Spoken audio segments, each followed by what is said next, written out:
Nobody used the old subway tunnels beneath Greyford anymore. Officially, they'd been sealed after a fire in 1987 killed 12 maintenance workers. Unofficially, people avoided them because of what survivors claimed they heard down there after the flames died out. Knocking, always 3 knocks, and voices calling from inside the walls. Most people dismissed the stories as urban legends. Noah Carter didn't. That's why he climbed through the broken fence behind Greyford Station at 1:42 a.m. carrying a flashlight, a backpack, and a camera. Rain poured over the city above, soaking the empty streets. His best friend Mason followed close behind. "This is a terrible idea," Mason muttered. "You said that already." "Yeah, because we're literally breaking into abandoned tunnels where people died." Noah grinned while adjusting the camera. "That's why people are gonna watch." Behind them,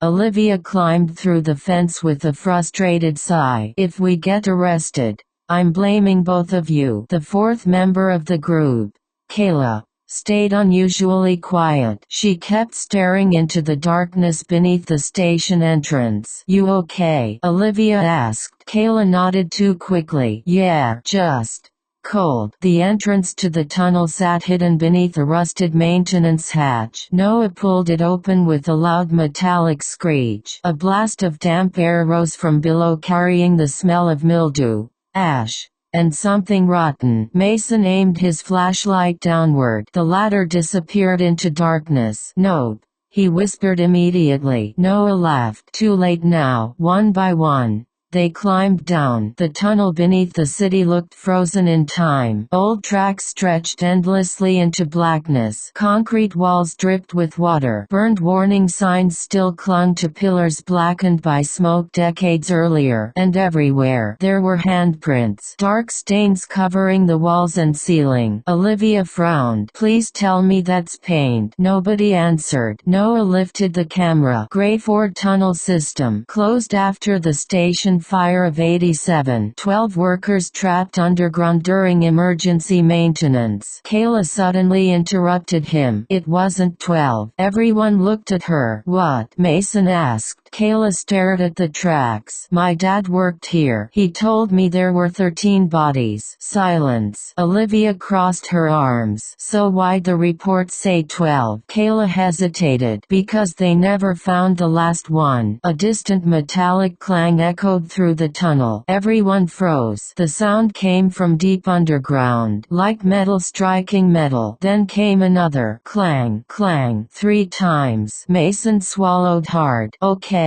Someone else is definitely down here." Noah kept filming, though his smile had faded. "Probably homeless people." But even he didn't sound convinced anymore. The group continued deeper underground. The tunnel gradually narrowed until they reached an abandoned platform buried beneath layers of dust and ash. A train car sat motionless on the tracks ahead, half melted by fire, its windows blackened. Olivia stared at it nervously. Why would they leave this here? Noah approached slowly. The train doors stood partially open. Inside, old advertisements still hung crookedly above the seats. Everything was coated in soot. Then Mason pointed his flashlight toward the far end of the car. "There's somebody in there." Everyone stiffened. A figure sat motionless near the back, head lowered, hands folded in its lap. Noah stepped inside carefully. "Hello." No response. The figure didn't move. Kayla whispered,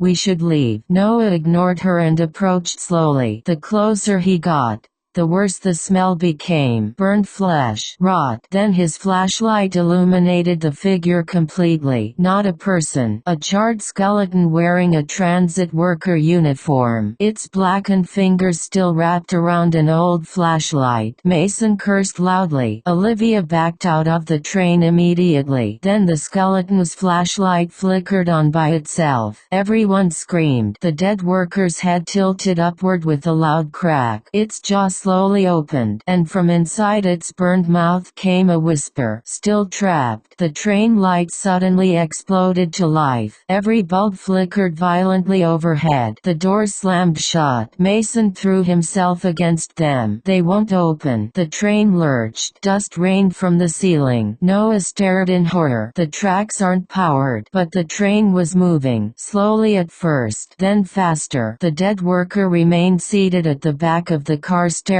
directly at them. Its empty eye sockets somehow focused. The speakers overhead crackled with static. Then a distorted voice echoed through the car. "Next stop." Static swallowed the words. Comma the burned line. The tunnel outside became a blur of darkness. Noah pulled at the emergency brake. Nothing happened. Olivia screamed suddenly. Hands pressed against the outside windows. Dozens of them. Blackened hands sliding across the glasses. Figures ran alongside the moving train in complete darkness. Impossible. The train was moving nearly 40 miles an hour, yet the figures kept pace easily. Mason backed away from the windows, shaking. "What are those things?" Then the lights flickered again. For one brief second the figures outside became visible. Burned people, skin hanging in strips, eyes glowing pale white, mouths stretched unnaturally wide, and all of them smiling. The train screeched violently as it entered another station. Only this station shouldn't have existed. The sign above the platform read, "Ash Platform." Noah frowned. "There's no ash platform." The door slid open slowly. The station outside looked ancient, covered in soot and ash, and crowded with people. At first Noah thought they were normal passengers. Then one turned toward him. Its face was melted. Another had no eyes. Another's jaw hung loose from burned flesh. Every single passenger stared silently into the train car, waiting. The speaker crackled again. "Transfer here." The dead transit worker suddenly stood. Bones snapped loudly as it rose. Its burned mouth opened wider and wider until the jaw split apart completely. "Get off!"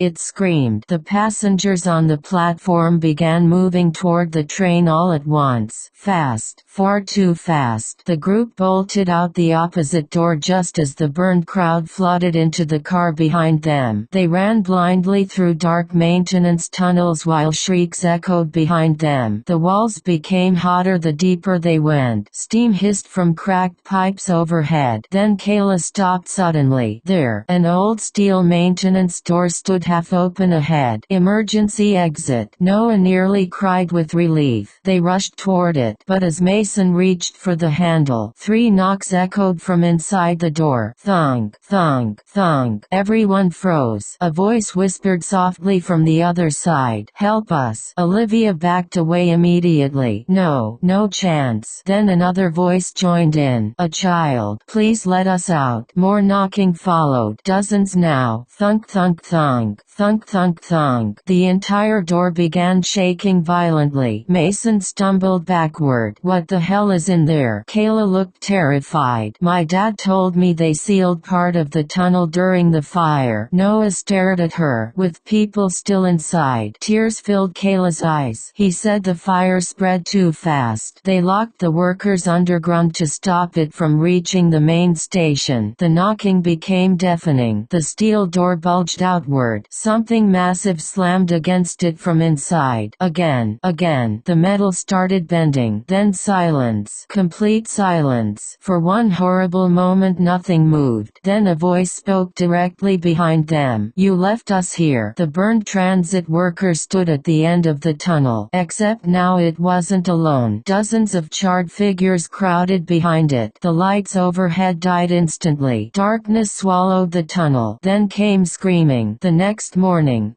police found Noah's camera near the abandoned station entrance. The footage was mostly corrupted, but the final 30 seconds were recovered. Viewers claimed the last clip showed the group running through darkness while hundreds of voices screamed around them. Then the camera fell, and just before the recording ended, 3 slow knocks echoed clearly from somewhere underground.